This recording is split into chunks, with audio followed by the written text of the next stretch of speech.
라인.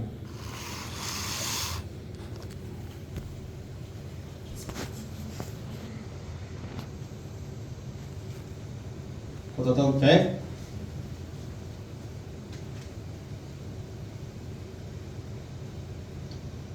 쿼터턴 라인.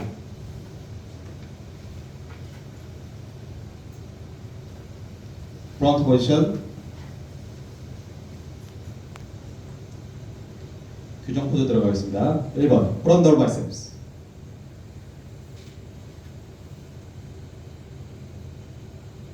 2번 사이드 체스트.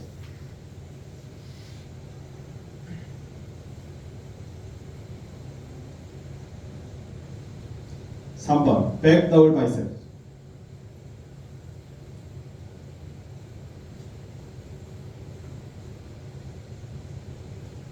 4번 사이드 트라이셉스.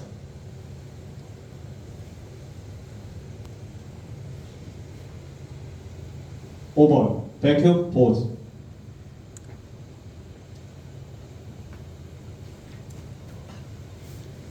6번 업도미널 앤 타이.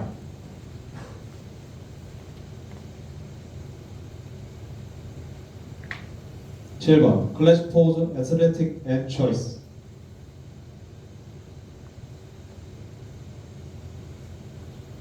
바로 배철영 선수 부탁드리겠습니다.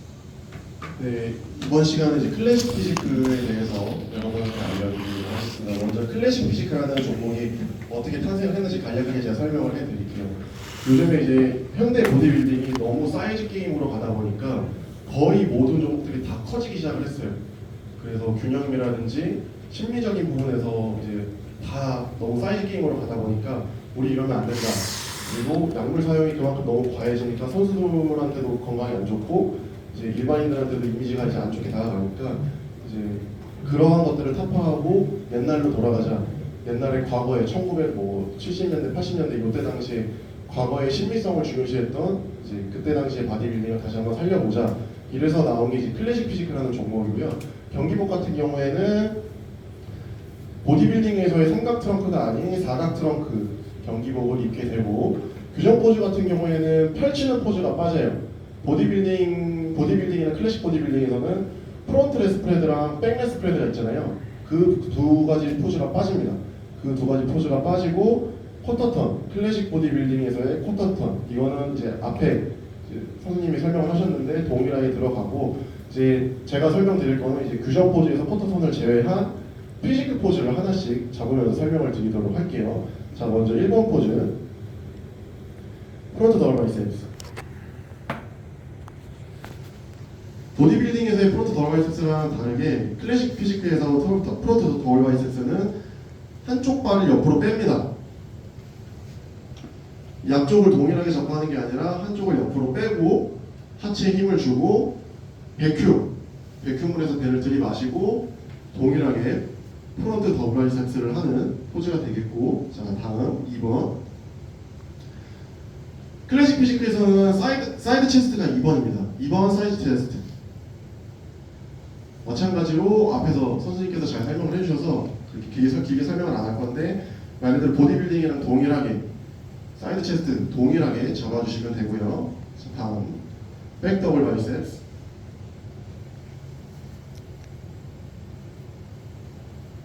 마찬가지로 보디빌딩이랑 동일하게 백 더블 바이셉스인데, 이때 실수하시면 안 되는 게 이거 걷으시면 안 돼요.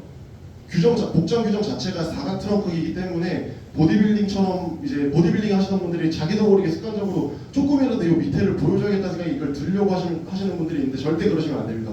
복장에 맞게 사각형 형태를 유지한 상태에서 백 더블 바이셉스 잡아주시면 되고, 자, 다음 사이드 트라이셉스. 마찬가지로 보디빌딩이랑 동일하게 선두를 표현을 하는 포즈가 되겠습니다. 자, 다음, 자, 가장 중요한 포즈죠. 백큐 포즈. 백큐 포즈 할 때는 하체를 정렬을 올바르게 해주시고 하체 근육을 쥐어짠 상태에서 배를 들어 마셔주시면 되는데, 자, 릴렉스 잠깐 풀어주실게요. 백큐 포즈를 되게 제가 지금 가장 오늘 강조하고 싶은 부분이 이 백큐 포즈인데, 여러분들이 이제 이 백큐 포즈가 안 되면은 사실상 클래식 피지크를 도전을 하시면 안 돼요. 이 포즈가 안 되면 심사위원이 배제를 시킵니다. 심사에서 몇 번 선수 옆으로 나가세요. 이런 식으로. 아니면 또 경고를 줍니다. 이런 식으로. 백큐 포즈 똑바로 하라고. 이 백큐 포즈를 하는 방법, 제가 어려운 말은 안 할게요. 그냥 편하게 여러분들이 이해하기 쉽게 설명을 한번 해볼게요. 자, 먼저 업도미널 자세에서 그냥 편하게 복근에 힘을 줍니다. 호흡을 빼면서 안에 있는 숨을 내뱉으셔야 돼요. 빼면서 호흡을 빼면서 이제 복근에 힘을 주고 이 상태에서 배에 힘이 들어갔을 때 호흡을 참아요. 호흡을 참고 그냥 가슴을 들면 됩니다. 이 상태에서 가슴을 들면은 처음에는 잘 안 돼요. 이게 약간만 들어가요. 그리고 막 호흡이 딸려서 막 내가 기침할 것 같고 막 머리가 어지럽고 이런데 처음에는 이렇게 시작을 하셔야 돼요. 이렇게 해서 안에 횡격막이 위로 쭉 올라가게. 저희 선수들 같은 경우에도 이 백인 포즈가 무대 위에서 오랫동안 하기에는 굉장히 어려운 포즈예요. 그렇기 때문에 여러분들이 클래식 피지컬이라는 종목에 도전을 하실 거면은 샤워할 때 그리고 운동 중간중간 그리고 평상시 일상생활에서 이 연습을 해주시면 돼요. 배에 힘을 줬다가 호흡을 참고 일단 가슴을 들어보는 거예요. 이렇게. 그러면 처음엔 조금밖에 안 들어가요. 이렇게. 근데 내가 이걸 계속 하다 보면은 그 느낌을 본인이 딱 알게 되실 거예요. 이거는 뭐 따로 이거 수축해라, 이완해라 이런 것처럼 제가 이렇게 할 수 있는 설명이 아니에요. 이거는 복근의 힘을 호흡을 빼면서 몸 안에 공기를 다 뺀다고 생각을 하시고 그 상태에서 가슴을 들면은 자연스럽게 따라 올라갑니다. 이렇게. 이걸 하기 위해서 배를 억지로 집어 넣으시면은 안 돼요. 그거는 백근 포즈가 아니에요. 그렇게 해서 그대로 넣어주신 상태에서 이제 나머지 부분들 하체 그리고 상체를 짜는 포즈를 잘 짜주셔야 됩니다. 근데 이게 여러분들이 무대 위에서 하시게 되면은 생각보다 굉장히 힘들어요. 이게 다이어트를 거의 다 끝내고 시합 뭐 2, 3주 전에 연습을 한다고 해서 되는 게 아닙니다. 이게 무대 위에서 자연스럽게 이 백현 포즈가 나와서 유지가 돼야 되는데 이거 같은 경우에도 마찬가지로 연습이 돼야 돼요. 말 그대로 장기 근육을 사용을 하는 거고 안에 있는 근육들을 써야 되는 거기 때문에 평상시에 연습이 돼 있어야지 무대 위에서 실수를 안 합니다. 그래서 이 부분은 꼭 숙지를 해주시고 연습을 해주시는 게 도움이 될 것 같습니다. 자, 다음 업도미널 타입.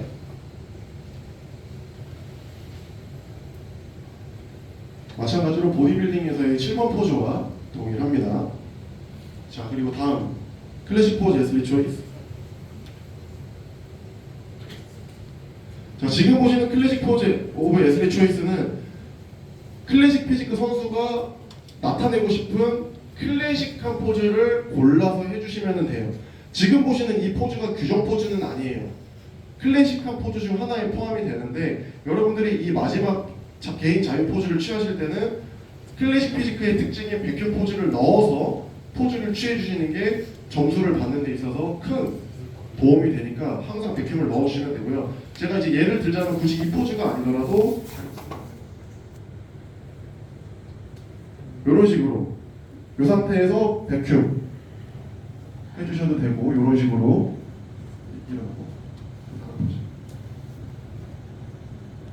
이런 형태로 고전 보디빌딩에서의 포즈인데 거기에 백큐이 추가된 형태로 포즈를 취해주시면 돼요. 지금 마지막 이 클래식 포즈 오브 에슬리 초이스 같은 경우에는 사람마다 그 균형미가 다 다르잖아요. 그래서 자기한테 맞는 포즈를 찾으셔야 돼요. 이거는 내가 다리를 찢고 앉아서 하는 게 멋있는지 아니면은 뭐 사이드 체스트 형태로 잡아서 하는 게 멋있는지 포즈가 굉장히 다양해요. 그럼 그 포즈 중에서 내가 한 가지를 선택을 해서 연습을 많이 해주시는 게 도움이 됩니다. 저 포즈 멋있어, 나 저 포즈 할래. 이게 아니에요. 나한테 어울리는 클래식한 포즈가 뭔지 이거를 동영상으로 많이 찍어 보시고 표현을 해주신다면 도움이 될 것 같습니다. 자, 질문 받도록 하겠습니다. 네. 1번 포즈 잡을 때 한쪽 다리를 옆으로 빼주시라고 했는데 네. 이쪽이 아니라 앞쪽으로 빼주세요. 네, 맞죠. 그 부분 같은 경우에도 앞쪽으로 빼주셔도 돼요. 앞쪽으로 빼주셔도 되고 옆으로 빼주셔도 되고 정렬만 똑바로 안 하시면 돼요. 앞쪽으로 빼주셔도 되고 옆으로 빼셔도 되고 이거 같은 경우에도 본인의 몸을 잘 표현할 수 있는 형태로 취해주시면 돼요. 옆으로 빼는 게 본인이 포즈를 잡을 때 잘 잡히는지 아니면 앞으로 빼는 게 본인의 그 균형미라든지 도형미에서 좋은 표현이 되는지 이거는 다 연습을 해보시고 동영상을 찍어서 스스로 확인을 하시면 됩니다. 그것도. 네, 또 다음 질문 받을게요. 네. 그 타주실 포스터에 보면 이제 선수님 네. 사진이신 것 같은데 보시면 이게 좀 되게 팬츠가 보디빌딩 팬츠가 그렇게 좀 하이컷 팬츠인데 저런 팬츠도 가능한 저게 건지. 하이컷은 아니고요. 미들컷입니다. 그러면 제가 이제 저거 이제 바디 프로필인데 저게 저걸 찍을 때 약간 좀 올렸어요 제가. 시합 사진은 아니고 이제 바디 프로필이다 보니까 약간 올려서 찍었는데 저 정도 사각형 형태는 괜찮은데 이제 저기서 더 짧아지는 형태가 있어요. 뭐 각 사설 대회나 뭐 올림피아나 이런 데 보면 거의 삼각형 형태에 가깝잖아요. 그런 바지는 안 되고 저 정도 이제 미들컷 정도는 괜찮습니다. 엉덩이를 다 가리셔야 되고 요즘 저 정도 딱 12cm 정도 되는 길이면은 괜찮습니다. 저 정도는. 그럼 혹시 그 사이트 같은 데서 파는 뭐 하이컷 팬츠를 사면 그건 감점 요인으로. 하이컷 같은 경우에는 감점 요인이 되실 수가 있어요. 이제 여러분들이 이제 대한보디빌딩 협회에서 주관하는 시합을 뛰신다면은 굳이 클래식 피지크 종목이 아니라 뭐 피지크, 클래식 피지크, 바디빌딩 뭐 종목이 많잖아요. 비키니도 있고 규정 포즈와 규정 복장을 잘 준수를 해주셔야 돼요. 저희가 이제 심사를 할 때 그러한 이제 어떻게 보면 선수들을 동일한 조건에서 놓고 동일한 기준에서 이제 심사를 하기 위해서 정해놓은 거기 때문에 그거는 잘 지켜보고 확인을 해보시고 복장이랑 이제 포즈를 잘 연습을 해서 준비를 하시면 될 것 같습니다. 네. 또 다음 질문 받겠습니다. 네. 한쪽 팔을 들어올리는 클래식 포즈를 할 때 네. 팔의 방향과 다리 내미는 다리의 방향이 달라요. 한쪽 팔을 왼쪽을 네. 들어올리고 오른쪽을 내밀어도 돼. 이거 같은 경우에도 연습을 많이 연습을 해서 뭐 이런 식으로 하는 게 맞을지 아니면 이런 식으로 하는 게 맞을지 이것도 정해진 게 없어요. 말 그대로 선수한테 이제 주어지는 자유 포즈를 하나를 하는 거기 때문에 규정 포즈는 아니잖아요. 마지막은 그러니까 나한테 맞는 포즈를 맞춰서 하시면 돼요. 뭐 이쪽 방향으로 해도 되고 이렇게 이 방향을 반대로 잡으셔도 되고 이거는 이제 거울을 보시거나 아니면 뭐 마찬가지로 영상을 촬영을 하셔서 확인을 해서 나한테 맞는 포즈를 찾으시면 됩니다. 네. 또 질문 있으신가요? 네. 그 엉덩이를 잡으실 때 이제 손을 머리 뒤에다가 두고 네. 하잖아요. 네. 근데 뭐 어떤 선수들은 이제 뭐 깍지를 끼시고 하는 분도 계시고 어떤 선수는 주먹을 쥐고 이렇게 뭐 미시는 분도 계시고 되게 다양한데 이제 그것 중에 이제 좀 가장 개인적으로 괜찮다고 생각하시는 게 뭔지 그리고 이제 보는 사람 입장에서는 이제 뒤가 안 보이니까 선수분은 어떻게 하시는지 그 뒤에서 잡는 걸 혹시 한번 볼 수 있는지 뒤에서 잡는 거요? 뒷모습을 뒷모습을 그리고 네. 한번 보여드릴까요? 그러면?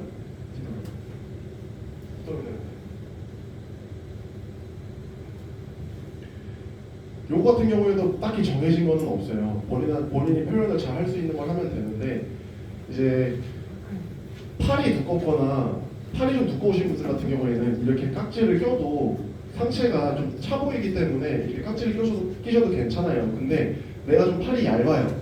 그럼 내가 이거 도형적으로 표현을 할 때 깍지를 끼게 되면 손길이 안쪽으로 더 모이잖아요. 이렇게. 그러면은 이 무대에서 봤을 때 올려가 있는 이 팔 부분이 좁아지죠. 그만큼 깍지를 끼기 때문에.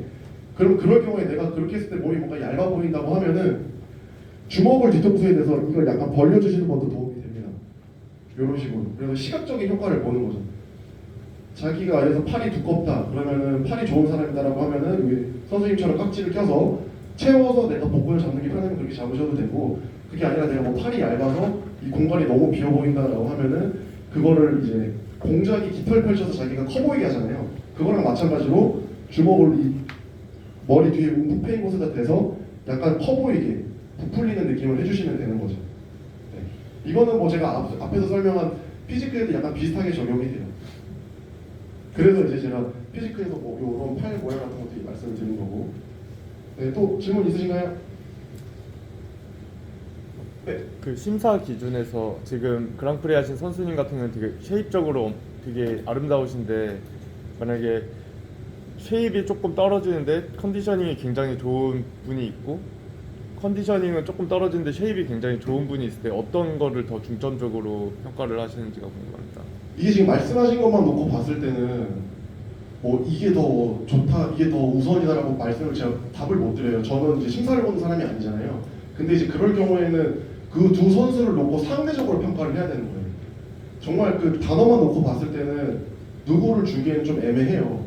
실질적으로 이제 봤을 때 이제 뭐 다이어트 강도라든지 뭐 쉐입이라든지 이런 걸 봤을 때 아무래도 다이어트가 제대로 된 선수가 조금 더 점수를 주는데 우월하지 않나. 근데 그렇다고 해서 만약에 너무 또 사이즈가 또 떨어지거나 그러면은 또 밀릴 수도 있는 거고 이거는 너무 상대적인 거기 때문에 제가 함부로 뭐 그게 이분이 더 1등을 합니다, 이분이 더 1등을 합니다라고 제가 함부로 말씀을 못 드려요. 그거는 상대적인 거기 때문에 그 만약에 그런 사례의 두 분이 있으면은 직접적으로 놓고 봤을 때 확 보입니다. 그게 다 컨디셔닝이 좋은 분이 몸이 좋아 보이는지 그 전체적인 형태로 봤을 때 안 그러면 그냥 비율 골격이 좋으신 분이 몸이 좋아 보이는지 그거는 이제 그날의 이제 뭐 다이어트 상태라든지 컨디션이라든지 아니면은 그 두 명이 실질적으로 섰을 때 상대적으로 비교가 되는 거기 때문에 이제 뭐 만약에 내 라이벌이 이제 그런 부분에 있어서 나랑 좀 다른 점이 있다라고 생각이 드시면은 포즈 연습 더 많이 해주시고요.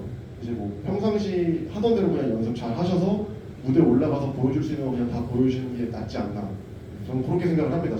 저는 심사를 보는 사람이 아니라서 네, 거기까지는 제가 뭐 함부로 이렇게 정할 수가 없는 부분인 것 같아요. 네, 또 질문 받을게요.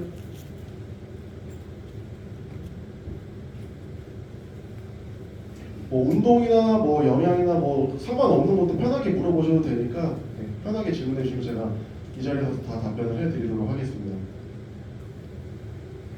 네. 제가 이제 키가 170,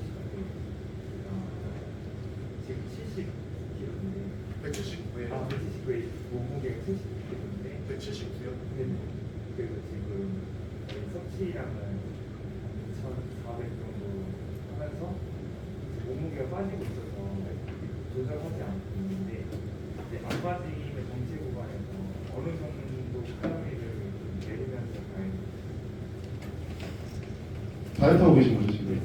그런 경우에는 시합이 얼마큼 나오셨나요 지금? 두 달 정도? 저 같은 게 탄수화물 양으로 좀 이걸 조절을 해주시면 되는데 이거 같은 경우에도 사람마다 달라요. 탄수화물을 일정량 유지를 한 상태에서 운동량으로 쭉쭉쭉쭉 빠지시는 분들이 있어요. 대사가 좋으셔가지고. 근데 반대로 막 스킨이 두껍거나 체질상 이제 정해진 칼로리로는 살이 잘 안 빠지시는 분들이 있어요. 그런 분들 같은 경우에는 이제 제 방법이기는 한데 제가 지도할 때 쓰는 방법이기도 하고 반 밴딩 반 로딩 흔히 말하는 여러분들 많이 들어보셨을 거예요. 탄수화물로 사이클링을 돌린다. 그래서 몸이 특정 칼로리 특정 섭취량에 적응을 못하게 하는 겁니다. 그래서 탄수화물 저탄수화물 이틀을 가져가고 다시 정상적인 탄수화물 섭취량을 다시 하루를 가져오고 뭐 이렇게 하는 방법도 있고 아니면 뭐 3일 저탄수화물 뭐 4일째 고탄수화물 이렇게 하는 방법도 있고 방법이 되게 여러 가지인데 이제 말 그대로 이거는 본인이 거울을 보면서 내 몸이 변하는 걸 잘 확인을 해주셔야 돼요. 내가 지방이 잘 빠지고 있고 몸의 형태가 잘 나오고 있으면은 굳이 탄수화물을 줄이면서 뭐 먹는 걸 줄이면서 하시면 안 되고 오히려 그 상태에서 운동만 더 하시려고 하시면 되고요. 내가 업무적인 특징이 있겠죠. 내가 직장일 때문에 운동할 시간도 안 나오고 그러는 와중에서 지방을 빼야겠고 그러면은 정말 어쩔 수 없을 때는 이제 탄수화물 섭취량을 줄여서 근손실 감안하고 그냥 지방을 걷어내는 게 맞겠죠. 근데 이제 그거 같은 경우에는 본인이 이제 본인한테 이제 제가 뭐 딱히 모신 분의 그 스케줄을 잘 모르니까 운동할 시간이 충분하시면은 뭐 탄수화물 섭취량을 줄이는 것보다는 운동 강도가 내가 떨어지지 않는지 그거를 좀 점검을 받고 만약에 내가 떨어진다고 판단이 되면은 강도를 좀 계속 치고 나갈 수 있게 하시는 게 맞지 않나. 정 안 되면은 이제 뭐 그런 식으로 탄수화물을 줄였다 늘렸다 하면서 빼시는 방법이 있기는 해요. 근데 별로 딱히 저는 그런 거는 권하지는 않고 정해진 양 안에서 운동량으로 빼시는 게 몸의 사이즈나 이런 게 줄지도 않고 그 시합 당일날 이제 밴딩이나 로딩을 해서 뭔가 요행을 바래야 되는 약간 그런 상황도 오지도 않고 네. 저는 이제 그렇게 판단이 되고 저 같은 경우에는 그렇게 뭐 선수들 지도를 하고 이제 운동을 하고 있습니다. 이렇게.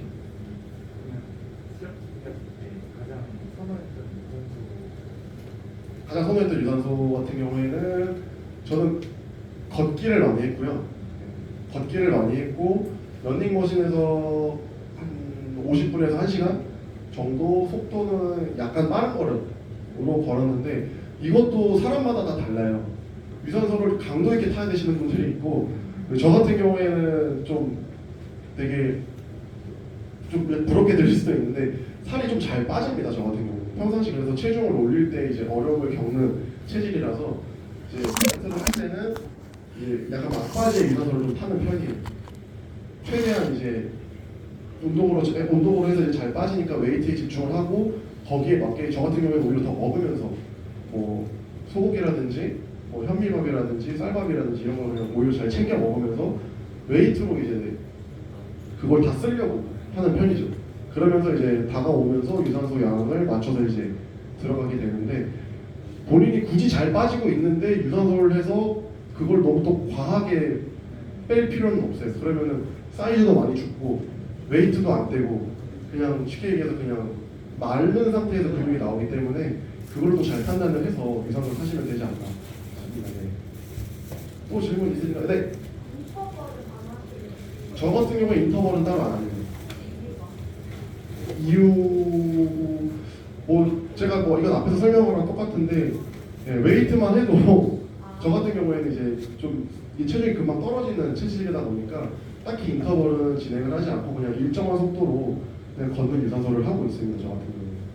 근데 만약에 체지방이 잘 안 빠지시는 분들 같은 경우에는 유산소 같은 경우에도 다양하게 시도를 해보셔서 나한테 맞는 걸 찾으시는 게 좋을 것 같아요. 뭐 인터벌 말씀하신 인터벌을 하셔도 좋고 등산이 될 수도 있고 아니면은 뭐 런닝이 될 수도 있고 좀 자기한테 맞는 유산소를 찾아서 하시는 게 도움이 되지 않을까요? 또 저 같은 경우에는 너무 좀 체중이 빨리 떨어지는 체질이다 보니까 저는 이제 그냥 걷기로 해서 뺍니다. 저는. 또 혹시 질문 있으신가요? 네. 섭취하고 있는 영양제랑 보충제 영양제랑 보충제. 제가 지금 섭취하고 있는 영양제는 비타민 C 천짜리 그리고 비타민 100인데 이제 복합 비타민 B입니다. 그래서 비타민 C랑 B 섭취하고 있고 오메가 3 그리고 이제 저희가 운동하면 단백질 많이 먹죠. 그래서 간이 일을 많이 하니까 간보호제 그리고 거기 이제 트리블러스 이제 아시는 분들도 있을 건데 말 그대로 뭐 우리 뭐 마늘 이런 것처럼 남가세 나무 뭐 추출물이라 그래서 천연적으로 이제 뭐 남성 호르몬을 분들이 좋아하시는 그런 천연 마늘 같은 거예요. 마카 막 이런 그런 이제 나우에서 나온 영양제인데 이제 그거랑 그리고 이제 관절 보호제 먹고 있고 또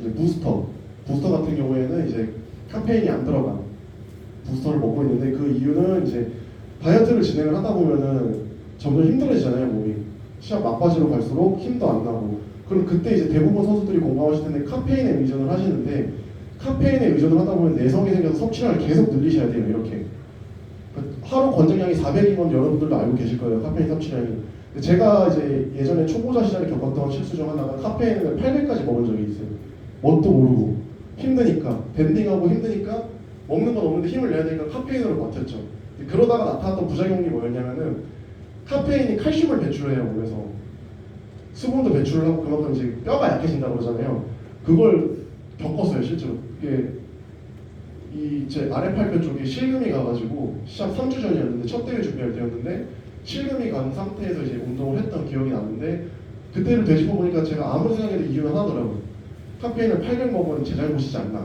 네. 그래서 저 같은 경우에는 부스터 같은 경우에는 카페인이 없는 부스터를 섭취를 하면서 이제 카페인은 이제 커피를 통해서 양 조절을 합니다 이렇게 그러니까 정말 힘들 때는 뭐 커피 뭐 샷 2잔 들어간 아메리카노를 먹는다든지 안 힘들면은 그냥 카페인 없는 부스터를 먹고 이런 식으로 해서 카페인의 양을 직접 조절을 해서 이제 컨디션 조절을 하지 않나 최대한 의존을 안 하려고 해요 카페인 너무 먹다 보면 내성이 생겨서 계속 섭취량을 늘려야 되니까 네, 저 같은 경우에 그렇게 하고 있고 또 먹고 있는 영양제가 타우린 운동 후에 이제 피로회복도 필요하니까 이제 타우린 이렇게 먹고 있습니다. 배틀 이제 마무리하도록 네네. 하겠습니다. 네 지금까지 배철호 선수였고요. 뭐 또 추출